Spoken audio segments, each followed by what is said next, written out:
നടി രഞ്ജിനി, താങ്കൾ ശ്രദ്ധിച്ചോ എന്നറിയില്ല, ഷോൺ ജോർജ് പറയുന്നത് നേരത്തെ ചിത്രത്തിലില്ലാതിരുന്ന ഒരാളായിരുന്നു ദിലീപ്. അതിനുശേഷം വനിതാ സംഘടനയടക്കം മുഖ്യമന്ത്രിയെ കാണുന്നു. പിന്നീടാണ് ഈ കേസിന്റെ ചിത്രത്തിലേക്ക് ദിലീപ് വന്നത് എന്നുള്ളതാണ്. താങ്കൾക്ക് എന്താണ് പറയാനുള്ളത്? അവര് എല്ലാവർക്കും അവരുടെ ഒപ്പീനിയൻസ് ഉണ്ട്. ഞാൻ അതിനെ ഒന്നും കമന്റ് ചെയ്യാൻ എനിക്ക് ഞാൻ തയ്യാറില്ല. പക്ഷെ ഈ വിധി വന്നത് അതിനെ കുറിച്ച് എനിക്ക് സംസാരിക്കാം. കാരണം ഒരു കോടതി മീൻസ് അവർക്ക് എവിഡൻസ് വേണം. അത് വെച്ചിട്ടാണ് ആളുകള് പണിഷ് ചെയ്യുന്നത്. പക്ഷെ ഈ കേസില് ദിലീപിക്ക് അഗെയിൻസ്റ്റ് ആയിട്ട് ഒരു ഇനഫ് എവിഡൻസ് ഇല്ലാതെ പോയി. അത് കാരണം കൊണ്ടാണ് ദിലീപിന് വെറുതെ വിട്ടു. സോ ഇത് നേരത്തെ ഇൻവെസ്റ്റിഗേഷൻ സമയത്തില് നേരത്തെ നമ്മൾ പോലീസ് എല്ലാവരും നല്ല രീതിയിൽ ഒരു ടെമ്പറിങ് നടക്കാതെ ചെയ്തിരുന്നെങ്കിൽ ഈ കേസ് വേറെ ഇതിൽ പോയാനെ. പക്ഷെ അത് ഒന്നും ശരിയായിട്ട് നടന്നിട്ടില്ല. അത് കാരണം കൊണ്ടാണ് ഇങ്ങനെ വന്നത്. ബിക്കോസ് കോടതിയിൽ വരുമ്പോ പണിഷ്മെന്റ് വേർഡിക്റ്റ് വരുമ്പോ എവിഡൻസ് വെച്ചിട്ടുള്ള ഒരാള് നമുക്ക് എന്തെങ്കിലും കുറ്റം പറയാൻ പറ്റുള്ളൂ. ഇപ്പൊ ഇവിടെ ഒരു കുറ്റം പറയാൻ പറ്റില്ല. Because evidence not enough evidence. അത് കാരണം കൊണ്ടാണ് ദിലീപിന് വെറുതെ വിട്ടത്. സോ ഇൻ ഫ്യൂച്ചർ കാരണം ഈ കേസ് കാരണം കൊണ്ടാണ് നമുക്ക് WCC ഫോം ആയത്. WCCയിലിരുന്നാണ് നമുക്ക് ജസ്റ്റിസ് ഹേമ കമ്മിറ്റി ഫോം ആയത്. അതിലിരുന്നാണ് നമുക്ക് റിപ്പോർട്ടും കിട്ടിയിട്ടുണ്ട്. ഇനിയെങ്കിലും ഈ ഗവൺമെന്റ് ആ റിപ്പോർട്ട് പ്രകാരം എന്റർടൈൻമെന്റ് ട്രൈബ്യൂണലാണ് അതിൽ ഫസ്റ്റ് ആയിട്ട് എഴുതിയിരിക്കുന്നത്.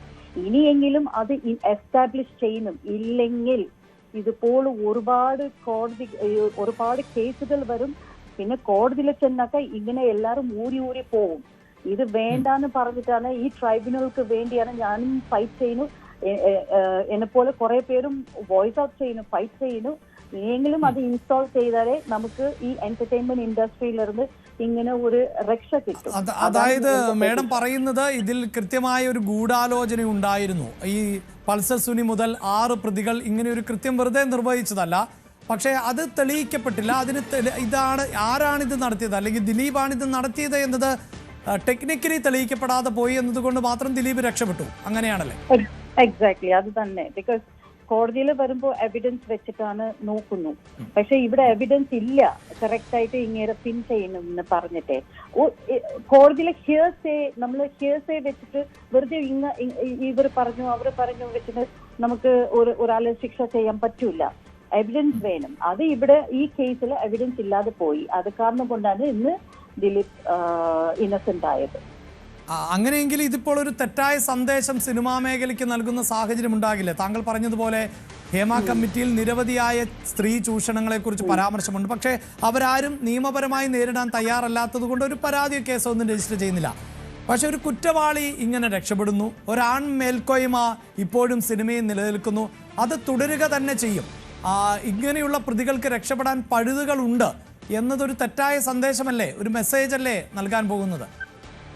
അതല്ലേ ഞാൻ സീരിയസ് ആയിട്ട് ഞാൻ എവിടെ എന്താ പറയാ പറയുന്നത്, ഫൈറ്റ് ചെയ്യുന്നത് എന്തിനു വേണ്ടി നമുക്ക് എന്റർടൈൻമെന്റ് ട്രൈബ്യൂണൽ വേണം എന്നാണ് ഞാൻ പറയുന്നത്. അഥവാ ഒരുപാട് കോൺക്ലേവ് ഇപ്പം നടത്തി നമ്മളുടെ ഗവൺമെന്റ്. അതിൽ എന്റെ നേട്ടം വന്നത് നമുക്ക് അത് ഇവന്റ് മാനേജ്മെന്റ് ആണ് ഒരു കോൺക്ലേവ് നടത്തുന്നത്. ഒരു ജസ്റ്റിസ് ഒരു സീരിയസ് ഫൈൻഡിങ് അല്ലേ എന്റർടൈൻമെന്റ് ട്രൈബ്യൂണൽ. എന്ത് കാരണം അത് ചെയ്യാത്തെ? അത് ചെയ്തിരുന്നെങ്കിൽ ഒരുപാട് കേസുകൾ ഇപ്പൊ ആ ട്രൈബ്യൂണലിൽ വന്ന് കിടന്നാനെ. അപ്പൊ നമുക്ക് ജസ്റ്റിസ് കിട്ടിയാനെ. എന്ത് കാരണം കൊണ്ട് ഇത്ര വർഷമായി അത് ചെയ്തിട്ട് കമ്മിറ്റി ഫോം ചെയ്ത് അത് 5 വർഷം ഫ്രീസറിൽ വെച്ച് പിന്നെ അത് കഴിഞ്ഞിട്ട് റിലീസ് ചെയ്തു, പബ്ലിഷ് ചെയ്തു. അതിൽ തന്നെ ഞാൻ പോയി പരാതി കൊടുത്തു. ബിക്കോസ് നമ്മളുടെ കോൺസെന്റ് ഇല്ലാതെയാണ് അത് ചെയ്തിരിക്കുന്നത്. പിന്നെ എന്നെ പോലെ ആൾക്കാർ കുറെ പേര് ഞങ്ങളോട് സ്റ്റേറ്റ്മെന്റ് കൂടെ അതിൽ കണ്ടിട്ടില്ല. ഇപ്പൊ എന്തായി? അതേപോലെ കൃത്യമായിട്ട് കുറെ പേജസ് മുക്കിയല്ലേ ആ റിപ്പോർട്ടിലിരുന്ന്. അപ്പോ അത് കാരണം കൊണ്ടാണ് ഞാൻ പറയുന്നത് ഇറ്റ്സ് ടൈം. ഇനിയെങ്കിലും നമുക്ക് ഒരു എന്റർടൈൻമെന്റ് ട്രൈബ്യൂണൽ വേണം. അത് ഇല്ലെങ്കിൽ ഇങ്ങനെ കുറെ ഇൻസിഡൻസ് നടക്കാൻ പോകുന്നു. കാരണം OTT ഉണ്ട്, ഇനി വെർച്വൽ റിയാലിറ്റിയിലെ മൂവീസ് വരാൻ തുടങ്ങും. അപ്പോൾ ഇനിയും ഇതിനെക്കാട്ടിയും കൂടുതൽ പ്രശ്നം ഉണ്ടാവും. അപ്പോൾ നമുക്ക് ഒരു എന്താ പറയാ സൊല്യൂഷൻ ഉണ്ടാവില്ല. ട്രൈബ്യൂണൽ മീൻസ് ക്ലോസ് ഡോർസ് ആണ്, നോ മീഡിയ ഇന്റർഫിയറൻസ് ആൻഡ് പ്രോപ്പറാണ് സിനിമ കണക്ഷൻ ഇല്ലാത്ത ആൾക്കാർ അത് ഹാൻഡിൽ ചെയ്താലേ നമുക്ക് ജസ്റ്റിസ് കിട്ടും. അല്ലെങ്കിൽ ഇങ്ങനെ തന്നെ പോയിക്കൊണ്ടേയിരിക്കും. ശരി, അവിടെ ഇതായി ഏറ്റവും ഒടുവിലത്തെ ചില പ്രതികരണങ്ങൾ, അതായത് അതിജീവിത പ്രതികരിക്കാനില്ല എന്ന് പറയുന്നു. പക്ഷെ സർക്കാർ അതിജീവിതയ്ക്കൊപ്പം എന്ന് പറയുന്നുണ്ട്. അവർ മേൽക്കോടതിയെ സമീപിക്കും എന്നുള്ളതാണ് നമുക്ക് ഏറ്റവും ഒടുവിലായി കിട്ടുന്ന വിവരം. ഇവിടെ പക്ഷേ ഈ പറയുന്നത് പോലെ എവിഡൻസുകൾ പ്രധാനപ്പെട്ടതാണ്. ഇനിയിപ്പോൾ മേൽക്കോടതിയിലേക്ക് പോയാലും കൂടുതൽ എവിഡൻസുകൾ കണ്ടെത്താതെ ശിക്ഷിക്കപ്പെടുമെന്നൊന്നും നമുക്ക് കരുതാനാവില്ല. എന്തായാലും ഒരു ചോദ്യം അവിടെ ബാക്കിയാണ്. ഈ പൾസർ സുനി ഉൾപ്പെടെയുള്ളവർ ഇത് ആർക്ക് വേണ്ടി ചെയ്തു എന്നുള്ളത്, അതാണ് തെളിയിക്കപ്പെടേണ്ടത്. മേൽക്കോടതിയിലേക്ക് പോകുമ്പോൾ എന്തെങ്കിലും പ്രതീക്ഷയുണ്ടോ മാഡത്തിന്? എവിഡൻസ് ഇല്ലെങ്കിൽ പിന്നെ എന്ത് ചെയ്യാൻ പറ്റും? അതും തല്ലിപ്പോവല്ലേ. ബട്ട് നമുക്ക് റൈറ്റ്സ് ഉണ്ട് പോവാൻ. പക്ഷെ നമുക്ക് കയ്യിൽ എവിഡൻസസ് വേണം. ഇപ്പൊ എവിഡൻസ് ഇല്ലെങ്കിൽ നമ്മൾ എന്ത് ചെയ്യണം? Of course we have to go to the higher court for this. Supreme court വരയ്ക്കും പോകണം. പക്ഷെ എവിഡൻസ് വേണം. എവിഡൻസ് ഇല്ലെങ്കിൽ അവിടെയും തല്ലിപ്പോവാൻ ചാൻസ് ഉണ്ട്. പക്ഷേ ദിലീപ് എന്താണ് പറഞ്ഞത് എന്നറിയാമോ? ദിലീപ് ഈ വിധി വന്നതിന് ശേഷം പറഞ്ഞത് മഞ്ജു വാര്യരാണ് ഇതിലൊരു ക്രിമിനൽ ഗൂഢാലോചനയുണ്ട് എന്ന് ആദ്യം പറഞ്ഞത്.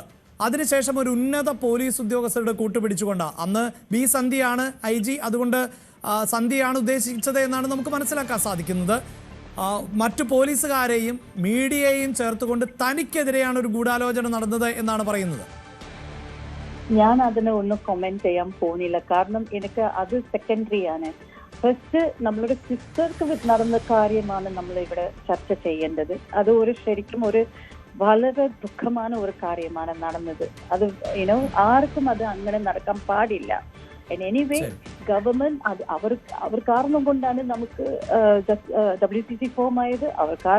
WCC കാരണം കൊണ്ടാണ് ഹേമ കമ്മിറ്റി വന്നത്. അത് കാരണം കൊണ്ട് റിപ്പോർട്ട് വന്നു. ഇപ്പൊ അറ്റ്ലീസ്റ്റ് ഗവൺമെന്റിന്റെ കയ്യിലാണ് ഇരിക്കുന്നത് ട്രൈബ്യൂണൽ എസ്റ്റാബ്ലിഷ് ചെയ്യാൻ. ഇതിനും ഇപ്പോഴും അത് എസ്റ്റാബ്ലിഷ് ചെയ്തില്ലെങ്കിൽ ഇത് കാട്ടിയും കൂടുതൽ പ്രോബ്ലംസ്. തീർച്ചയായും അതാണ് നടി രഞ്ജിനിയുടെ അഭിപ്രായ പ്രകടനം. ഇപ്പോൾ MP ഗോവിന്ദൻ ഈ വിഷയത്തിൽ മാധ്യമങ്ങളോട് പ്രതികരിക്കുകയാണ്. എല്ലാവർക്കും അറിയുന്ന ഒരു കാര്യമാണ്. വെറുതെ കുറച്ചാളുകൾ ചേർന്ന് നടത്തിയിട്ടുള്ള ഒരു അതിക്രമമല്ല. അതിൻ്റെ പിന്നിൽ പ്രവർത്തിച്ച ശക്തികളുണ്ട്. അതിൻ്റെ ഗൂഢാലോചന ഇപ്പോഴും തെളിയിക്കപ്പെട്ടിട്ടില്ല എന്നാണ് കോടതി വിധിയുടെ ഭാഗമായി പരാമർശിക്കപ്പെട്ടിട്ടുള്ളത്. സ്വാഭാവികമായും അതിജീവിതക്കൊപ്പമാണ് ഗവൺമെൻറ്. ഇന്നേ അവരെടുത്ത എല്ലാ നിലപാടുകളും അങ്ങനെയാണ്. ആ നിലപാടിൻ്റെ തുടർച്ച എന്ന നിലയിൽ സ്വാഭാവികമായും അടുത്ത കോടതിയിലേക്ക് പോകേണ്ടി വരും. അങ്ങനെ അതിജീവിതയ്ക്കൊപ്പം തന്നെ നിൽക്കും.